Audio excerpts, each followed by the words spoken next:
Los problemas de sueño en la infancia son muy frecuentes y no solo son un problema para niños y niñas, sino que también para todas las personas que viven con ellos. Podemos diferenciarlos en tres grupos. Los madrugadores, es decir, los que se despiertan habitualmente antes de las 6 de la mañana. Por el contrario, los que les cuesta conciliar el sueño y concilian el sueño o más tarde o en mayor tiempo, y los que tienen una calidad del sueño inadecuada por mayor número de despertares nocturnos. Las manifestaciones diurnas de los problemas del sueño son variables. Van desde la irritabilidad, los problemas de conducta, de rendimiento, pero también cronifican el problema del sueño, porque generan mayor dificultad al momento de iniciar el sueño y menor calidad una vez que éste se inició. Ante un problema de sueño hay que evaluar tres cosas. Lo primero es el tiempo total de sueño, tanto nocturno como diurno. Esa puede ser una causa y te dejo más adelante un video sobre este tema. Luego tenemos que evaluar cómo es la calidad del sueño y para esto ver los despertares nocturnos, si son mayor a lo esperado para la edad. También te dejaré un video sobre esto esta semana.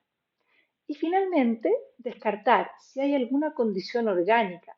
Esto quiere decir alguna enfermedad del sueño, como por ejemplo una apnea obstructiva del sueño en las personas que roncan, o otra enfermedad como una dermatitis, una inflamación a la piel, una rinitis, que también pueden interferir en el sueño. Finalmente, también hay algunos medicamentos que pueden alterar el sueño.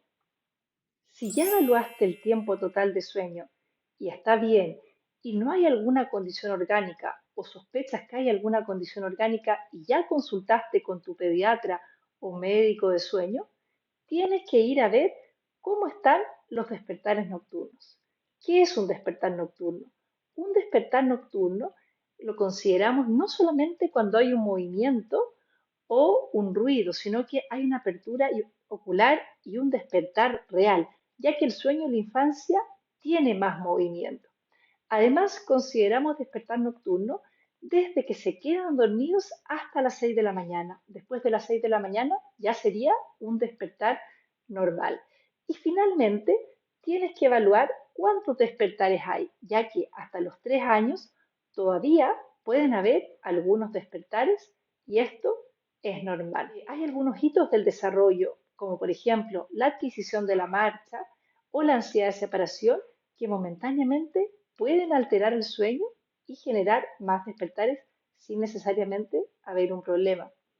Otros eventos, como por ejemplo la escolarización o la salida de los dientes, también pueden tener este mismo efecto. Si después de evaluar todos los pasos previos te diste cuenta que tu hija o hijo tiene más despertares que lo que esperamos para su edad, veamos, si ocurren la primera mitad de la noche, son uno o más de alguno y no los recuerdan al otro día. Además, en los despertares, ves que está confundido, habla incoherencias o tiene cara de miedo o grita, esto puede ser una parasomnia.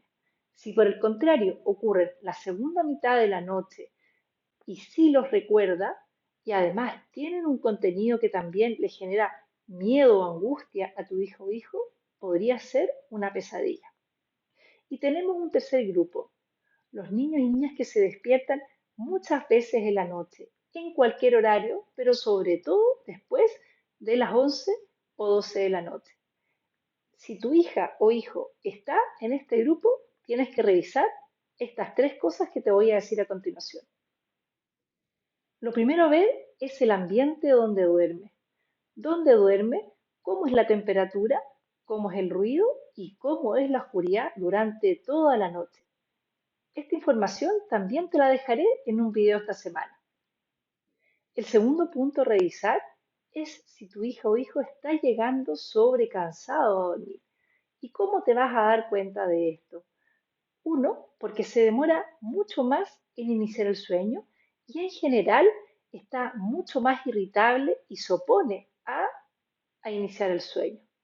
El sobrecansancio, contrario a lo que nos pasa a los adultos, que al llegar sobrecansados nos dormimos con mucha mayor facilidad, En la infancia pasa todo lo contrario, y esto ocurre porque el sobrecansancio aumenta la hormona de estrés o cortisol, que lo que hace es mantener un sueño mucho más superficial durante la noche, que puede ser más, que es mucho más fácil de interrumpir, ya sea por una temperatura adecuada, por la luz o por el ruido durante la noche, además de los micro despertares normales que todos tenemos. Si ya revisaste el ambiente de sueño y descartaste que haya sobrecansancio, tienes que ver si tu hija o hijo tiene una asociación de sueño. Esta es una causa muy frecuente de despertares nocturnos aumentados. Y esto se refiere a un objeto y o una acción que se realiza para hacer dormir a tu hija o hijo y que después no está durante la noche. Entonces, cada vez que ocurra un micro despertar normal que ocurre en todos, este micro despertar se va a convertir en un despertar completo, ya que tu hija o hijo se da cuenta que cambió el ambiente donde se quedó dormido, porque por ejemplo se quedó dormido en el coche y luego lo pasaron a su cuna cama, o se quedó dormido tomando leche y luego en este micro despertar ya no está la mamadera, por ejemplo, o se quedó dormido con la necesidad de algún movimiento y luego al despertar está en una posición distinta y sin movimiento.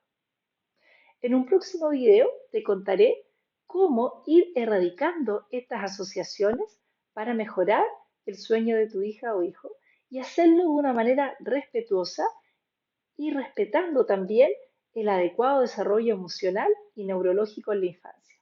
Te invito a seguirme en mis redes sociales para más información de sueño y de neurología infantil.